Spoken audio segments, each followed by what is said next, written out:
Hi മക്കളെ, നമസ്കാരം. Gabriel Garcia മാർക്കസിൻ്റെ പ്രകാശം ജലം പോലെയാണ് എന്ന കഥ ഏറ്റവും കുറച്ച് സമയം കൊണ്ട് നമുക്ക് എന്ത് ചെയ്യാം, സെറ്റാക്കാം. ആ വീഡിയോയിലേക്ക് മക്കൾക്ക് സ്വാഗതം. പാഠഭാഗം ഒരിക്കലെങ്കിലും വായിച്ച് കഴിഞ്ഞിട്ട് വേണം ഈ ക്ലാസ് കാണാൻ വേണ്ടിയിട്ട്. സമ്മറി സെറ്റാക്കും, ചോദ്യോത്തരം സെറ്റാക്കും. ഓക്കെ, പാഠഭാഗത്തിൻ്റെ പേര് പ്രകാശം ജലം പോലെയാണ്.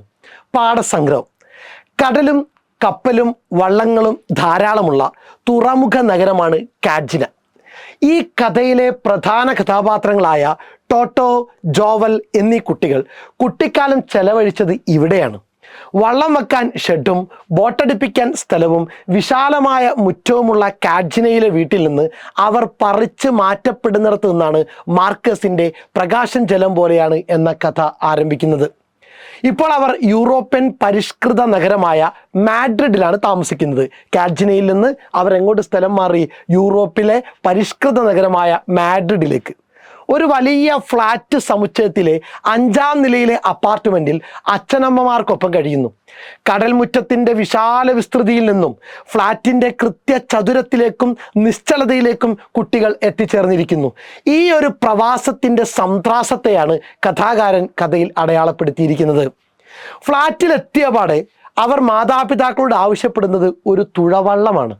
ഫ്ലാറ്റിനകത്ത് അകപ്പെട്ടപ്പോഴും തങ്ങളുടെ ജൈവ ചോദനകൾ, കുട്ടികളായ സമയത്ത് അവർക്ക് കിട്ടിയിട്ടുള്ള ചില പ്രേരണകളുണ്ട്, അതൊന്നും കൈവിടാൻ കുട്ടികൾ തയ്യാറാവുന്നില്ല എന്നാണ് നാം മനസ്സിലാക്കേണ്ടത്. ഫ്ലാറ്റിൽ വള്ളം തുഴയാൻ ഷവറിൽ നിന്ന് വരുന്ന വെള്ളമല്ലേ ഉള്ളൂ എന്ന് അമ്മ മറുപടി പറയുന്നു.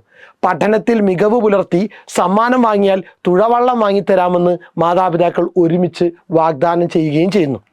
കുട്ടികളുടെ മനസ്സ് നിറയെ തുഴവള്ളവും കടലും ഒക്കെയാണ്. ഭൂതകാലത്തിലെ ആ സൗഭാഗ്യങ്ങൾ തിരിച്ചു പിടിക്കാൻ അവർ പരിശ്രമിക്കുന്നു. നന്നായി പഠിച്ച് അവർ സമ്മാനം വാങ്ങുന്നു. പിതാവ് വാഗ്ദാനം ചെയ്ത പോലെ തുഴവള്ളം വാങ്ങിക്കൊടുക്കുകയും ചെയ്യുന്നു. കുട്ടികൾ പഠിച്ച് മാർക്ക് വാങ്ങിയതുകൊണ്ട് അച്ഛൻ എന്ത് ചെയ്തു? സമ്മാനവും വാങ്ങിക്കൊടുത്തു.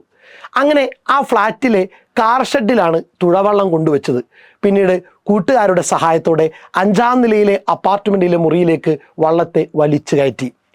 ഒരു കവിതാ ചർച്ചയ്ക്കിടയിൽ സ്വിച്ചിൽ തൊട്ടാൽ പ്രകാശം വരുന്നത് എങ്ങനെയെന്ന് അച്ഛനോട് ചോദിക്കുന്നുണ്ട് ടോട്ടോ. ടാപ്പ് തുറന്നാൽ ജലം ഒഴുകുന്നത് പോലെ സ്വിച്ചിൽ തൊട്ടാൽ പ്രകാശം ഒഴുകുമെന്നൊരു ഭാവന അയാൾ അവതരിപ്പിക്കുന്നു. പ്രകാശം ജലം പോലെയാണ് എന്നാണ് അച്ഛൻ നൽകിയ വിശദീകരണം. ഈ ഒരു ഡയലോഗ് മുതലാണ് കഥാഖ്യാനത്തിൽ മാജിക്കൽ റിയലിസം എന്ന രചനാ സങ്കേതത്തെ മാർക്കസ് പ്രയോജനപ്പെടുത്തുന്നത്. അച്ഛനല്ല, ആഖ്യാതാവ് തന്നെയാണ് കഥയിൽ പ്രത്യക്ഷപ്പെട്ട് ടോട്ടോയുടെ മനസ്സിനെ മാന്ത്രികതയിലേക്ക് നയിക്കുന്നതെന്ന വായനയും ഇവിടെ സാധ്യമാണ്. പ്രകാശമുള്ള ഒരു വിളക്ക് കുട്ടികൾ പൊട്ടിക്കുന്നു. സ്വർണ്ണപ്രകാശം മുറിയാകെ ഒഴുകി പ്രകാശജലത്തിൽ കുട്ടികൾ വള്ളം തുഴയുന്നതായി ചിത്രീകരിച്ചിരിക്കുന്നു. തങ്ങൾക്ക് നഷ്ടപ്പെട്ടു പോയ പ്രകൃതിയെ വീണ്ടെടുക്കുകയാണ് ഇവിടെ. യഥാർത്ഥത്തിൽ മാഡ്രിഡിനെ കാഡ്ജിനയാക്കി മാറ്റുകയാണ് അവർ. സെറ്റ്. ഇനി നോക്കുക. പ്രകാശം ജലം പോലെയാണ്, ടാപ്പ് തുറന്നാൽ മതി കുതിച്ചൊഴുകും. ഈ വാക്യത്തിന് കഥയിലുള്ള പ്രാധാന്യം എന്താണ്? പ്രകാശം ജലം പോലെയാണ്, ടാപ്പ് തുറന്നാൽ മതി കുതിച്ചൊഴുകും. ഈ വാക്യത്തിന് കഥയിലുള്ള പ്രാധാന്യം എന്താണ്? മാന്ത്രിക യാഥാർത്ഥ്യത്തിൻ്റെ, മാജിക്കൽ റിയലിസത്തിൻ്റെ വശ്യ സൗന്ദര്യം കൊണ്ട് ലോകത്തെ വിസ്മയിപ്പിച്ച മാർക്കസിൻ്റെ പ്രകാശം ജലം പോലെയാണ് എന്ന കഥയെ മാന്ത്രിക അന്തരീക്ഷത്തിലേക്ക് നയിക്കുന്നത് ഈ വാക്യമാണ്. മാജിക്കൽ റിയലിസം എന്ന സങ്കേതത്തിൽ ഏറ്റവും ഗംഭീരമായിട്ട് കൃതികൾ രചിച്ച ആളാണ് മാർക്കസ്. അതിന് ഏറ്റവും ഗംഭീരമായിട്ടുള്ള കൃതിയാണ് ഇത് പ്രകാശം ജലം പോലെയാണ്. ഒരു ചർച്ചയ്ക്കിടയിൽ നമ്മുടെ കഥ പറയുന്ന ആൾ തന്നെയാണ് നായകൻ. ടോട്ടോയോട് പറഞ്ഞ ഈ വാക്യം കുട്ടികളുടെ ഭാവനാലോകത്തിൻ്റെ കവാടം തുറന്നു കൊടുക്കുന്നു. കാഡ്ജിനയിൽ നിന്ന് പലായനം ചെയ്തപ്പോൾ കുട്ടികൾക്ക് നഷ്ടമായ ആ തുറമുഖ നഗരത്തിലെ ബാല്യം, സൗഭാഗ്യങ്ങൾ അവർ മാഡ്രിഡിൽ എന്തെയാണ് ഭാവനയിലൂടെ പുനഃസൃഷ്ടിക്കാൻ ശ്രമിക്കുകയാണ് അല്ലേ?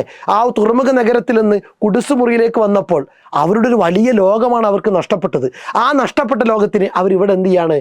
ഭാവനയിൽ പുനഃസൃഷ്ടിക്കുകയാണ്. ടാപ്പിൽ നിന്ന് വരുന്ന വെള്ളം മാത്രമുള്ള കുടിസ് ഫ്ലാറ്റിനുള്ളിൽ പ്രകാശ ജലാശയം സൃഷ്ടിച്ച് അതിൽ വള്ളം തുഴഞ്ഞ് രസിക്കാനും മുങ്ങിത്തപ്പാനും ബോട്ടപകടം സൃഷ്ടിക്കാനും കുട്ടികളെ പ്രാപ്തരാക്കുന്നത് ആഖ്യാതാവിൻ്റെ ഈ പരാമർശം കുട്ടികൾക്ക് മുന്നിൽ തുറന്നിട്ട ഭാവനയുടെ സാധ്യതകളാണ്. നോക്കുക, കാഡ്ജിനെ, മാഡ്രിഡ് എന്നീ സ്ഥലങ്ങൾക്ക് പ്രകാശം ജലം പോലെയാണ് എന്ന കഥയിലുള്ള പ്രാധാന്യം എന്താണ്? ഇപ്പോൾ പറഞ്ഞു തന്നെയാണ്. മാർക്കസിൻ്റെ പ്രകാശം ജലം പോലെയാണ് എന്ന കഥയിലെ ടോട്ടോ, ജോവൽ എന്നീ എലിമെൻ്ററി സ്കൂൾ കുട്ടികളുടെ ജന്മദേശമാണ് കാഡ്ജിനെ. സെറ്റാണല്ലോ. ഈ ടോട്ടോയിൻ്റെയും ജോവലിൻ്റെയും ജന്മദേശമാണ് കാഡ്ജിനെ. അതായത് കൊളംബിയയിലെ ഒരു തുറമുഖ പട്ടണം. കടലും കടൽ തീരവും വള്ളവും ധാരാളം കളിയിടങ്ങളുമുള്ള കാഡ്ജിനെയിൽ ഉല്ലാസഭരിതമായ ജീവിതമാണ് അവർ നയിച്ചത്. അച്ഛൻ ചൂത് കളിച്ചുണ്ടായ കടം വീട്ടുക എന്ന ലക്ഷ്യത്തോടെയാണ് ആ കുടുംബം സ്പെയിനിലെ പരിഷ്കൃത നഗരമായ മാഡ്രിഡിലേക്ക് കുടിയേറിയത്. കടലും കളിയിടങ്ങളുമുള്ള കാഡ്ജിനെയിൽ നിന്ന് നദിയോ മറ്റ് ജലാശയങ്ങളോ ഇല്ലാത്ത പൊള്ളുന്ന വേനലുള്ള മാഡ്രിഡിലെ കുടിസ് ഫ്ലാറ്റിലേക്ക് ഒതുങ്ങിക്കൂടേണ്ടി വന്ന ടോട്ടോവും ജോവലും അനുഭവിക്കുന്ന ആത്മസംഘർഷവും അത് മറികടക്കാൻ അവർ നടത്തുന്ന ഭാവനാ സഞ്ചാരവുമാണ് ഈ കഥയുടെ മുഖ്യപ്രമേയം.